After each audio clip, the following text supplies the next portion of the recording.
The following is a GoPowercat.com production. All right, Big 12 had a great season as far as basketball, and I think you can throw Texas Tech into that mix too. I'm not sure a lot of people thought they were going to finish in the upper half of the division, but they did. The season may not have ended the way that they wanted to, but it was still a great season for Texas Tech. What does the future hold in this crazy world of the portal? We'll get into all of that and more today on the Big 12 Insiders. Welcome to the Big 12 Insiders, your Big 12 sports show, presented by Synergy Financial Partners. Now let's go to booming North Texas, home of Studio 73. Here's your host, Brien Hanley.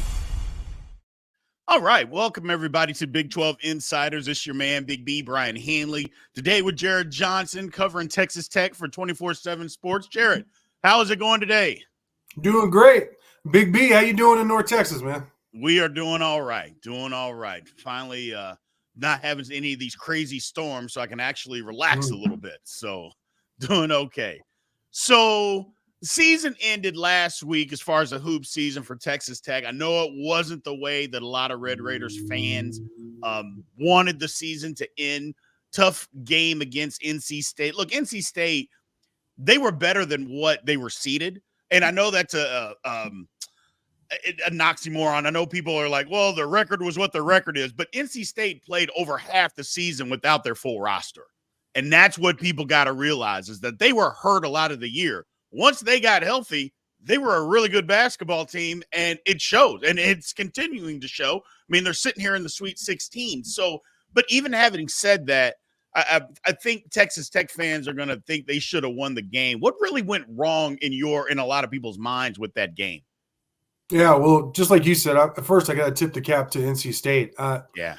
You know, I think you got to give teams credit. I really believe in that. I know coaches say that sometimes, and it sounds like coach speak, but NC State, they're really tough in terms of their front court. You know, the big dude Burns gets a lot of the credit because he's really fun to watch. 6'9", 270. It's kind of a, you know, like my guy Joe Yeager at Inside the Red Raiders calls him a dancing bear. I think that's a great description. Right.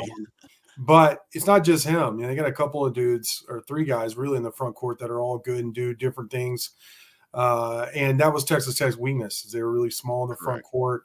You know, Warren Washington tried to come back and play, but even if he was full strength, he was still giving up 50 pounds to Brien, and he wasn't full strength. So NC State, they're a good team, really hot. Won 7 in a row now, beating Duke and North Carolina and Syracuse and Texas Tech now, and Oakland, you know, who was a really good looking team, had the look of a Cinderella team, but NC State wasn't having any of that. So I got to give credit to them. But as far as Texas Tech, there's a couple of things that was kind of like shocked me about that game.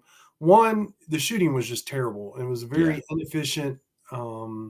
Just the offense never got on any rhythm, got in a roll, and that really hadn't been a problem like all season. You know, maybe like a 2 or 3 minute stretch here or there, but for the most part, it was a really efficient offensive team. And then from an X's and O's standpoint, it's like Coach McCaslin, who I've raved about, like him and his staff, how they've been able to adjust in games throughout the season, whatever happens, whatever the matchup, they made great adjustments throughout the season. But in that game, they singled up those bigs despite giving up a lot of height and weight and everything. And they never really went to double teams except for once or twice in the second half. And I feel like that was a big mistake. And McCaslin pretty much echoed those sentiments in the post-game press conferences that, you know, we probably should have gone to doubling sooner. But our game plan was we didn't want to leave the three-point shooters open. That's just surprising to me. I feel like that was a huge mistake in terms of X's and O's. But, you know, honestly, maybe Tech was too beat up and out of gas anyways, which kind of goes back to a question I think we talked about. Is it better to be tough going into the tournament and maybe a little beat up, or having played this tough Big 12 schedule, or better to be fresh and kind of going around? You know, who knows what the right mix is. But Tech was definitely beat down by the time they got to the tournament. But even if they were at full strength, NC State, you got to tip the cap. Bad matchup for Texas Tech, and they're a pretty dang good team. Yeah, I think that kind of sums it up right there, Jarret. It was just a bad matchup for Tech this year. One thing that I do want to lay out, and I talked to Alec Busey from Iowa State that covers Iowa State for us here, and we talked about this on Monday, is that, look, yeah, they lost in the first round, and they probably thought that you should go a little further in this tournament. However, I think this is a successful year for Texas Tech. As I mentioned in the opening, I don't think there was a lot of people out there that thought Tech, I didn't think they were going to finish in the bottom half of the Big 12, but I don't think there was a ton of people that thought they were going to end up as the number 4 seed in this conference. I just don't think that was the case. And so I don't think people should be discouraged from Texas Tech, and maybe they're not. I'm not saying that they are. I don't think they should be. The way that the season ended, look, everybody can't win the national championship, and it is just a one and done type of scenario. So I don't want any illusions to think, you know what, hey, we lost this game. We should have won the game, or we could have won the game. I should better say that. Instead, you know what, the season's a failure. I don't think the season's a failure at all. I think actually it was a good season for Tech. Yeah, I think you're right. It was, and I think, being on a message board and interacting with fans in town and on the site, I think 95% of the fan base feels the exact way as you just laid out. Yeah. I mean, way overachieved expectations. I mean, I think they were preseason 8th in the conference, I believe. Finished, I think, tied for 3rd with a tiebreaker. They were the 4th seed in the tournament, and they won a game in the Big 12 tournament. They went out with a whimper. That was a bad loss. I think if you separate the performance in that game, very disappointing. But overall in the season, yeah, no doubt. It was a very admirable team in terms of its resiliency, even against Kansas State earlier in the year at home. Kansas State had, I think, a double-digit halftime lead, and the Red Raiders were able to come back. They did that on a number of occasions against quality teams. Won some big games. Had a good record at home, as they should in that arena, the USA, as we call it here in Lubbock, and just showed a lot of things. Like I was saying, the X's and O's, the ability to adjust, the ability not just to overcome adversity in a game, but injury adversity, off the court drama, all the stuff that goes into a basketball season. Graham McCasland passed with flying colors. I mean, I'd give him an A minus if on a grading scale, to be honest. The only reason it's not a solid A or A plus, to be honest, is because of the tournament game. I mean, there's the way this sport is laid out is for the tournament to have so much importance, and so for the result they had, though it doesn't outweigh the whole performance of the season, it does weigh a little bit in terms of the overall grade. But yeah, overall great success. Now it's portal season, man. It's a crazy time. They got to totally remake the roster. They've already lost one of their top assistants, Dave Smart, who took the Pacific job, and which is a big loss, but that's just part of it as well. And this seems to be the nature of all college sports now, but college basketball, I think, is polarizing because there's just so few players on the team. Yeah. Well, and that was going to be my very next question is, like, what does Texas Tech do in the portal? If people that already don't know, maybe familiarize people with, the concept. I think everybody, for the most part, goes into the portal. Now, football and basketball obviously are totally different when it comes to that, because there's some schools, and I think Tech is one of them. Yeah, you might get a few portal guys, but they're more based on developing guys, things of that nature, where there's other schools that, if we can get 15 to 20 new guys a year, they'll do that. Yeah. Basketball, obviously, you're not going to get that many, but basketball, I feel like every single portal season, there's 2 or 3 guys that are going to leave, and they're at minimum, and there's 2 or 3 guys that you can get. Now, is Tech in that boat? Do they do the same things as what a lot of teams do in basketball? Yeah, it's year to year, in terms of, and it's a new coach, but I feel very confident saying Tech's going to add at least 5 through the portal. They didn't do high school in terms of the 2024 class. Just kind of McCaslin came in late from taking UNT to the NIT, winning the NIT championship.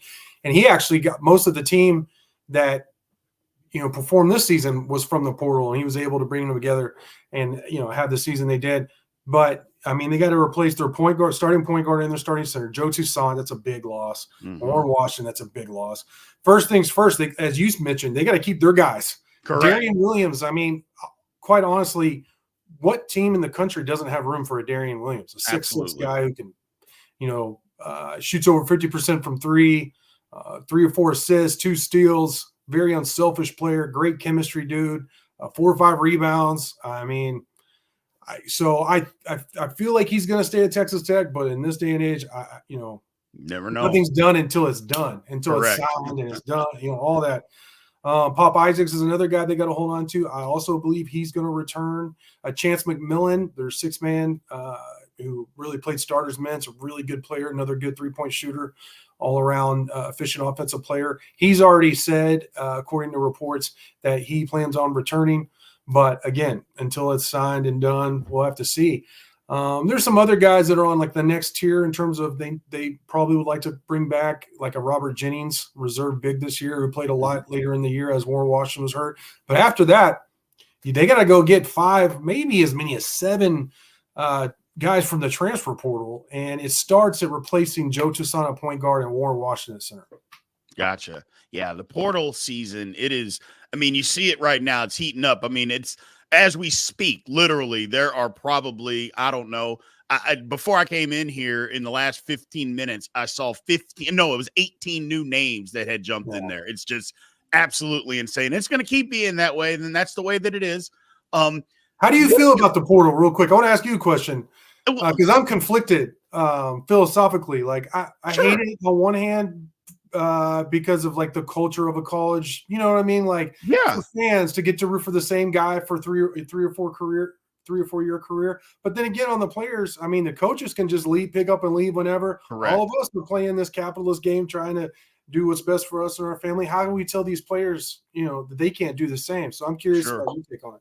Well, my thing, as being a former player, here's my philosophy. I like the transfer portal. Obviously, it's got to be tweaked. I'm just like anybody else. Common sense is common sense. You can't continuously let guys. I mean, we're going to see it, Jared, where there's a guy that's been in 4 schools in 4 years. I mean, it's just going to, and that to me is absolutely insane. Give people an opportunity to move once. Yes, without any restrictions, that's fine. But then after that, I'm not saying you can't move, but you got to sit out a year. Oh, and by the way, you still only have 5 years to play 4. So whatever the cost may be, however you want to do it, you got 5 years to play 4.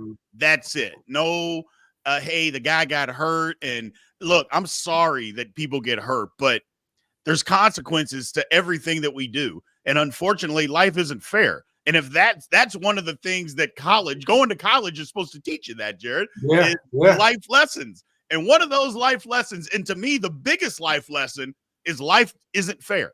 So these are the rules. We got to make those be the rules. I like the transfer portal. Like I said, I think it's great, but there's got to be some restrictions, because even a coach isn't changing a job 4 times in 4 years.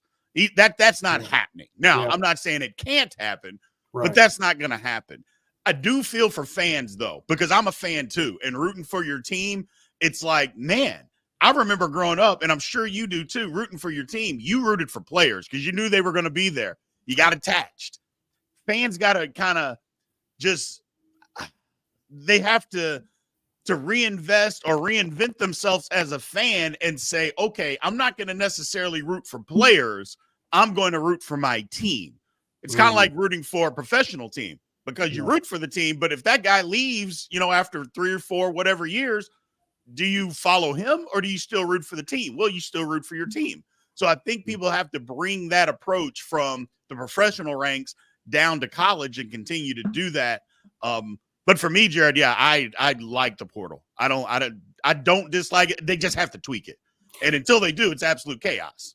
But will they be able to? This is like, you could go in tough like a drill sergeant and then back off and be nice with the group of people, but you can't go in soft and let everybody have, a COVID year, all these medical red shirts, transfer as much as you want, a portal open all the time, and then try and bring it in. Courts, all the lawsuits and everything. I mean, I know this is a often used cliche, but the Pandora's box has been open. I don't think they can reel it back in. I really don't, because the only way they can reel it back in is if Congress gets involved.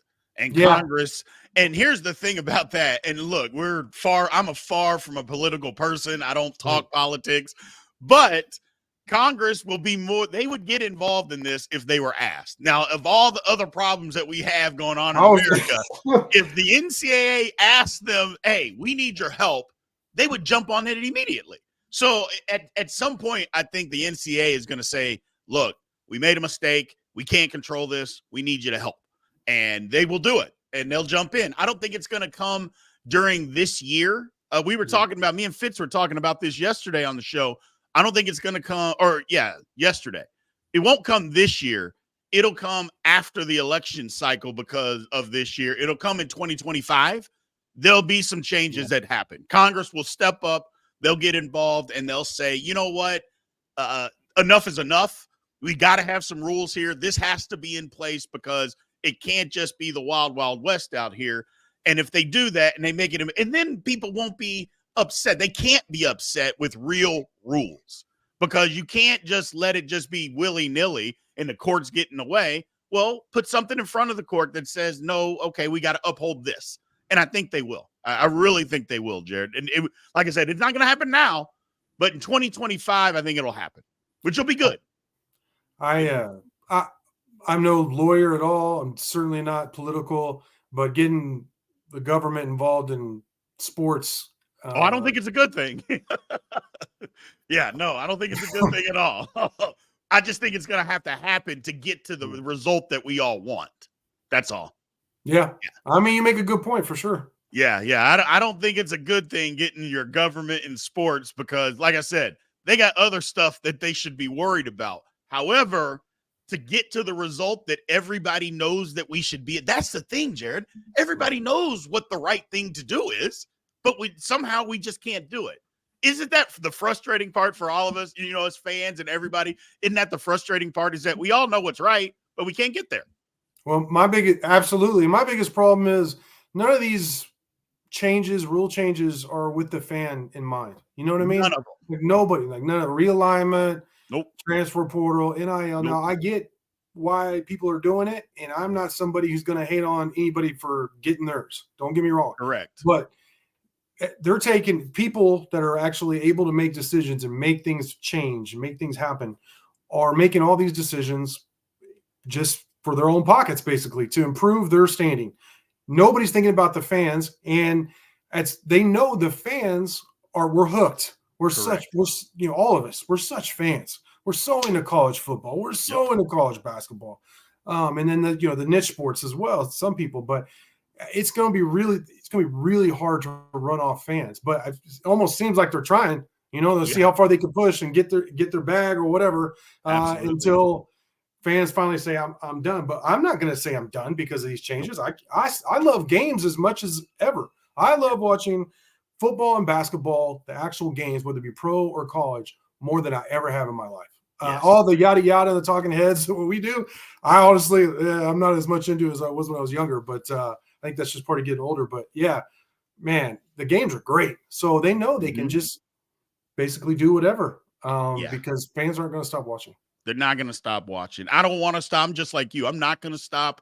I love it. I'm more into games and all of that stuff more than I've ever been. Heck, even more than when I was playing. I love watching college sports, college basketball and football. I love pro football. I like pro basketball. I'm not going to say that I love it. I like it. I'm not going to say that I love it, but it's just wild. It's crazy. Well, first off, let's take a quick break here. We'll get back to this on the other side. We'll pick up this conversation where we left off and also talk a little Red Raiders, where they're looking for the future, what the future may look like with the new people coming into the conference, all that good stuff. One word from our sponsor here from Synergy Financial Partners, and we'll be right back. At Synergy Financial Partners, the mission is to change the way Americans plan for their financial future. Synergy doesn't just offer you a financial plan. At Synergy, the goal is to help you find your best financial future. Learn more at synergyfinancial.com.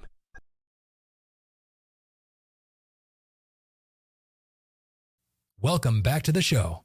Let's head back to the studio.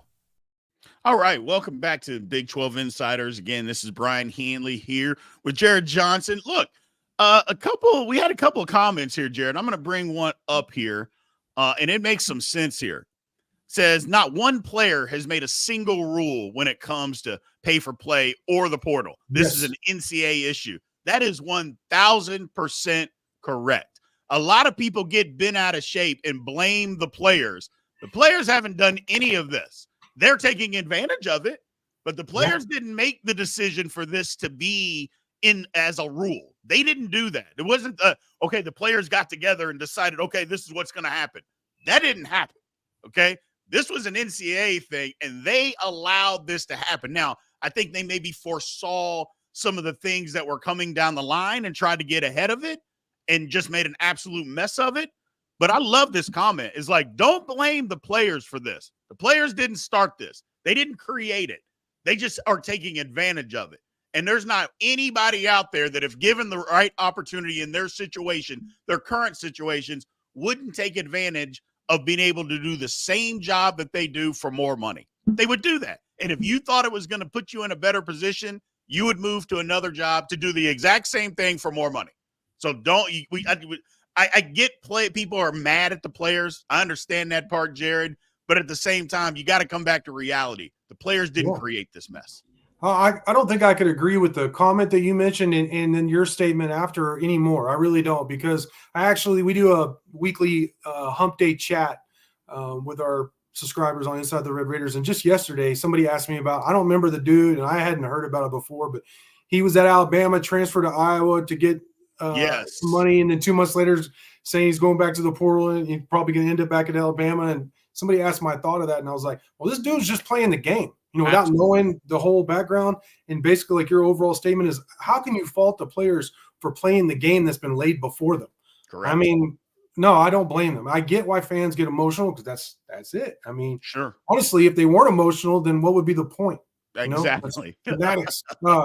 So I get it. But to a point, I mean, these guys are just like you said, Brien. I mean, you said it perfectly.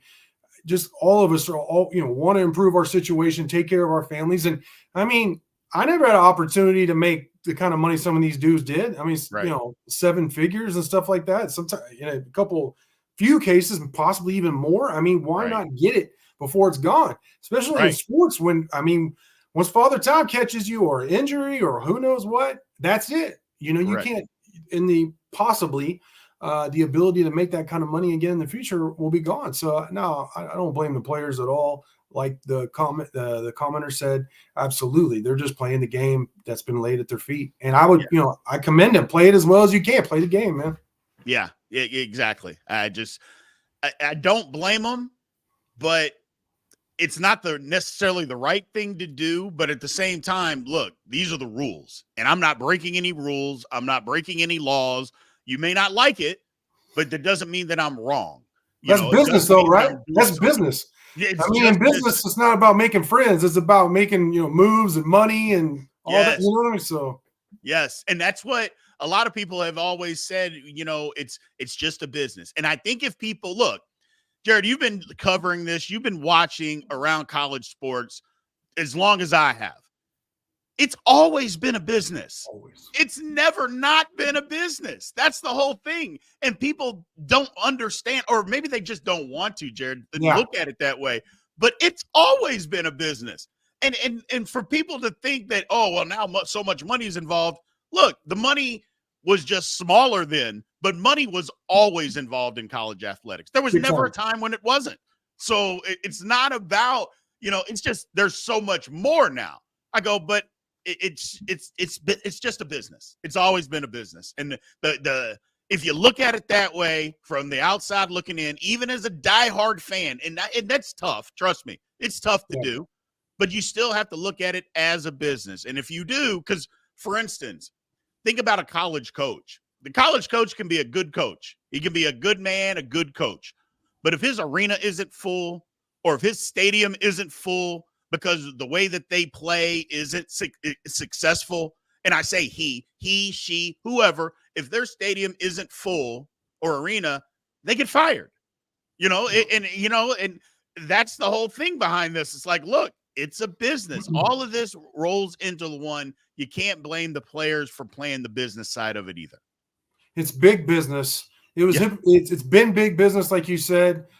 There's so many people who are affected, people like us. I mean, with what happens on the given playing field, it was hypocritical to not allow these players who were the actual people performing, making a lot of the money, making the wheels of this big mechanism go. So I get that. And I know just like from the perspective of like, say, West Texas, a college town like Texas Tech, I've always heard a lot of people say, oh, I love college sports, the amateur sport as compared to pro sports. And I always kind of laughed at that and tried not to be too rude about it. But was accused of being overly cynical in the fact that, I mean, if even before NIL, if you didn't believe that this was big business, then you just got your eyes shut. And I think it was because it was an easy argument to make all those pros, all they care about is the money. Well, no, almost everybody cares about money some, right? Correct. I mean, there's different levels of it and how you go, what you believe in, your morals, and how you achieve it, all that stuff. But in terms of people liking money, who doesn't like freedom and money and options and stuff like that? So I think, the portal's good. I think it's wise to and NIL is good. I think it's wise to understand, though, it's just over the table, more in our face now. And honestly, pro sports has their act together because they've been at it so much longer in terms of dates. Like I hate, so the calendar needs to be tweaked as much as anything. Like the fact that transfer portal is open in basketball right now and there's still 16 teams, competing, that makes no sense to me. It just really doesn't. I think the portal should open the day after the national championship game. And I'm sure there's conflicts with the calendar working that way, but it just, to me, it doesn't make sense for these teams. Like, it's a disadvantage to make the tournament and go deep, Correct. It's weird to me. Well, here's the thing. Everybody made such a big deal about Bill Self's comment that he made last week when KU got beat, that a month ago, he was thinking about next season. Well, okay. First of all, if your head, and I said this yesterday, we were talking to Michael Swain, is if you couldn't understand, if you don't understand as a head coach that you have to multitask, or as a fan, if you don't want your coach multitasking, I mean, you got to think again, because your coach has to be able to do more than one thing at a time. That's one thing. And second of all, two teams that are currently playing right now got guys out of the transfer portal. That two teams that are still playing this year that are trying to win a national championship have got guys from the transfer portal that committed to their school. So it doesn't sit right with me. We're thinking about next year, and they're still playing. So that's what I'm talking about. It's just, it's weird. It's so bad. I mean, you telling me they couldn't have moved back the transfer portal 2 weeks? I mean, come on. You couldn't have just waited until the Monday or the Tuesday after the season was over and just started that day and just keep it moving forward from there. What would that have hurt?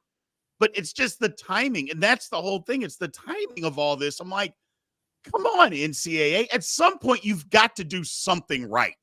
At some point, you've got to do something We're right. still waiting. We're still waiting for that. We are. It's just, at what point do you – I mean, you've made all these horrible decisions. At some point, okay, you know what? We got to get this back on the trend and say, let's just push back this date 2 weeks. Hey, that makes sense. Or let's eliminate the transfer portal for football. Let's keep it away from National Signing Day, teams preparing for bowl, preparing for playoff, for the college football playoff. Let's get it away from all of that and either move it up, which you're not going to move it up because it's in the middle of the season, or just move it back to a different time. It's just so insane. I don't know, Jarret. I get flabbergasted. I do. No, it is. And going back to the Bill Self comments, I found it interesting too. I remember, I don't know if I was watching a video or reading it or whatever, and I thought it was interesting, but I thought it was real, and love him or hate him, Bill Self is a really sharp dude. I mean, yeah, he is. He's had a lot of success for a reason. And I like him, to be honest. I like the way he coaches. I have a lot of respect for him. I know there's going to be a lot of people who disagree with that, but fans complain about coach speak all the time in these press conferences. And here's Bill Self. He doesn't have to give you his honest opinion. He gives you a real thought. And it was a thought-provoking statement because of what you just said. These coaches do, I wouldn't want to, I know they get paid really well, but being even more than a football coach, a college basketball coach in today's day and age, seems like one of the rougher gigs around, right? I mean, I understand they're well compensated, but there's just so much going on, so much drama. The basketball personality is typically a lot different than the football personality, more individual. They're all like receivers like TOs and Chad Ochocinco, who aren't bad guys. It's just a little more, it takes a little more effort, you know what I mean? To get them on the team page and all that. Than say like an offensive lineman or a defense, somebody who's having to work on every play with a couple in tandem with other teammates. Basketball players, they just, when I'm talking to them, they just, and I love basketball. I was, in my Uncle Rico days, I played basketball too. It's not a knock. It's just something I noticed. Sure. And so Bill Self, he recognizes this team ain't going to get there, especially with McCullough being out. Like this team, if you're Kansas, it's all about winning hardware. Either you win championships or you don't. So it's either successful or it's a failure. I mean, that's the expectations that they're at. So why wouldn't he be thinking about next year? He should be thinking he should be playing chess. Everybody. If you're complaining about him worrying about the next couple of seasons, then maybe you should rethink, like, maybe you're just not capable of getting to his level. I thought it was a really interesting, honest statement in a sea of coach speak that we get from coaches. Absolutely. I appreciate it. Look, I've said this many times, and I'll continue to say it. If Bill Self is your coach, you have an advantage. Okay. I mean, your team could be bad. You could have bad players. But if you have Bill Self as a coach, you've got an advantage. That's number one. Yeah. Number two, you're 100% right. It wasn't coach speak. He was being honest. And I feel like people didn't appreciate that. But I also appreciate about Bill Self because he doesn't care. He's just going to tell you the truth no matter what. Number three, and lastly, you mentioned that these coaches get paid millions of dollars. Somebody that gets paid millions of dollars, as a fan, you should want them to be able to multitask. That's all I'm saying. If you don't want them to multitask and you just, you have to think about this and that's it today. No. I'm sorry. If first of all, if your coach isn't forth thinking, he's probably not going to be your coach for very long because he's not doing a good job and he's going to end up getting fired because the team's not going to be very good because he can't think in the future. That's what the good ones do. They're able to multitask and think outside the box. The guys who have a problem with self-statement are the same kind of dudes on a message board who, like, if somebody like breaks down a schedule, like, and starts saying win, loss, they say, hey, let's focus on one game at a time. It's like, man, they're your fans. You don't have to focus one game at a time. You're not going to affect the outcome. It's the players and all that. You know what I mean? Exactly. Come on, man. So getting to the focus back to Texas Tech before I get you out of here. Next year, obviously, it's so hard in basketball. In football, it's a lot easier because the majority of the guys come back. So you can kind of frame, what's actually going on. And when I say the majority of the guys, you might lose 15 to 20, but at least a function of the team is coming back. So you can kind of see, okay, what's happening here. In basketball, it's not that way. You have 12 to 15 guys. And if you lose, 3 to graduation, you lose 3 more to the transfer portal. That's can shape your whole team. Yeah. Can you really have an outlook for next year without knowing who's coming back right now, Jarret? I see you shaking your head. I agree with you. I don't think you can. It would be disingenuous. Yeah. I have no idea. Honestly, in talking with people there at Texas Tech, the people actually making it happen, they're like, until we know who's going to be here, and people want instant gratification, including myself. I get it. People want like commits right now. People want to know who's going to be on the team.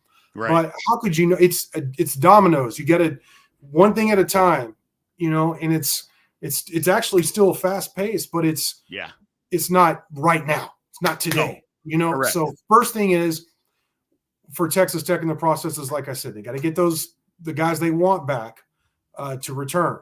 Sure. And then they got to replace those 2 critical positions. And then after that, I know Texas Tech's going to be picky as much as they can be with as many guys as they need in terms of adding to guys who will fit. I know this is overly used, but fit their culture. That's a big part of Grant McCaslam's mojo, what works for him. It's like there's got to be a certain type of dude. He's got to be unselfish, hardworking, tough, and all that. And I know a lot of people say, well, everybody wants that. Well, sometimes people just make a talent grab and go for it, and right. Don't get me wrong. It'd be nice to have guys that are talented and have all those qualities. But, those guys are hard to find. So it takes a while, it takes a lot of vetting and all that stuff. You got to ask a lot of other people who've known the kid that you're targeting, all that. You're going to target how many guys that you don't even get past the butt sniffing stage, as I like to call it, which is a lot of what we see on like social media right now. And I'm not hating on that. You got to report it. But it's a lot of just like, hey, checking in. But that's all it is. It's not getting past that butt sniffing stage. So I got you. It's going to take a while in terms of what Texas Tech needs to do, but I have no idea what the outlook other than foundation has been set for McCasland. We know some things about him and what he looks for and that he can win at this level. And I can't wait to see how the roster fills out and what they do for an encore in the second season. Gotcha. Last question about it. And last question before I get you out of here. Does he put a time frame on when because, there's 2 weeks for guys to get in the portal, but you don't have to be out of it in 2 weeks. Does he put a time frame or like a stamp of, okay, this is where I want my team to be formed on this date? Or does he let it linger on as long as possible until he can get everybody that he needs? I've never had a conversation. That's a really good question. Also, I've never had a conversation with somebody at Tech about that. Judging by how, and this may be completely different, but how they went about it last offseason was he was methodical even after kind of joining the team late. Right. So I think he's more of getting the right guy than getting the right now guy, for lack of a better phrase. Yeah. And I think a lot of teams have kind of taken that approach because, again, the NCAA didn't put a mandate, and I'm not sure if they should on this one, Jarret, put a mandate on when you have to be at a school. So as long as you're there before school starts or whenever you can get in, to be able to enroll in classes on time or whenever for that school, I don't think they should because, sometimes it takes you a minute to find out something where you want to be and all that good stuff. So, but I do know I've talked to some people that some coaches are like, nope, by July 1, I want to know who my team is. So we're going to have all those guys by July 1st. So others are, I don't know what the right approach is. I would say whatever works best for your team and your coaching staff, that should be the right approach. I would probably want. Go ahead. I'm sorry. Go ahead. My bad. Go ahead. No, I was saying I think sometimes people get caught up in we got to have this, we got to have that by this date, and you cut your nose off to spite your face just for the simple fact of, hey, give yourself some time. If there's no rush, don't make it a rush and kind of go from there. The counter argument, which I don't necessarily disagree with you, but just playing devil's advocate is, sure. I mean, you're throwing all these new personalities and pieces together and they got to work in harmony, not that too far distant in the future. The earlier you can get them together and they go on these retreats or they go, you know what I mean? They do community service, all kinds of stuff to like kind of form these bonds. I mean, you only have so much time. So you got to get them together, get them to learn how to play together and all that. And so, I mean, there is a counter argument for it. I get it. No, 100%. Because, I mean, look, everybody doesn't like everybody, but you at least have to respect everybody that's on your team. So I'm not saying everybody has to be buddy and all that to even be a great team. That's not true. But they do have to respect each other. And it's hard to respect somebody you don't even know. And you can't get to know somebody in 2 or 3 weeks. You just can't. Well said. So I see that argument too of, and like I said, that's why I said I don't think there's a right or wrong. It kind of fits whatever is going to be good for you is good for them. So, well, thanks for taking the time today, Jarret. We appreciate it, man. Like I said, Tech had a good year. I don't think anybody from Tech, and it sounds like they're not. The majority of people are not disappointed. Maybe disappointed in the last game, but not the season. Because to me, I think the season for what Tech did, especially kind of navigating the injury bug and some of their glaring weaknesses that can be a real detriment to a team, they overcame it and still had a really, really good season this year. Yeah, I agree. And man, thanks for having me on. I love coming on your show. You do a great job. Y'all do an awesome job with this. And it's really interesting. I think it's content that fans really want, man. I appreciate it, man. We will always keep bringing you back. Thank you for number one, for saying that. Thank you for taking the time. We're going to be one last break here before I end the show from our sponsor with Synergy Financial Partners. At Synergy Financial Partners, the vision is to build the world's largest consumer financial education and empowerment company. Synergy doesn't just offer you a financial plan. At Synergy, the goal is to help you find your best financial future. Learn more at synergyfinancial.com. Welcome back to the show. Let's head back to the studio. All right, everybody. Welcome back to Big 12 Insiders. Again, this is your guy, Brien Hanley. Look, The transfer portal, it is what it is. And until it changes, it's just going to be chaos. You know, we have all these opinions. I like talking about it. I like hearing different perspectives from everybody. That's why I like the questions that you guys send in the chat. I love it. Comments outside of the chat, I love those. I respond to as many as I possibly can. So remember to continue to comment outside. And by the way, continue to like, follow, subscribe, all that good stuff. Like I said, we're close to 500 subscribers. I think we went over that, but we're real close to 500 subscribers. So we got to get to 1,000. So tell your buddies, if you're already subscribed, tell your friends, tell them to come subscribe to Big 12 Insiders or on YouTube. And if you're not, please do so. We appreciate all your support. Texas Tech had a great year this year. Nobody should be upset about that. I think they represented themselves the best they could in the tournament. Jarret laid it out perfect. They were just a beat-up basketball squad. So, but they did themselves proud this year. I'm very interested to see what their team looks like next year. I think they've got a bright future there at Texas Tech. So, appreciate everybody being here today. The tournament starts up again tonight. I don't know who's going to win. It's going to be great. I'm sure everybody's eyeballs are going to be glued to the TV. I appreciate you all joining us. We'll be back tomorrow to do it better. Have a good one. This has been a GoPowercat.com and Spirit Street production. Please support this show by subscribing to this YouTube channel or follow us on your favorite podcast platform.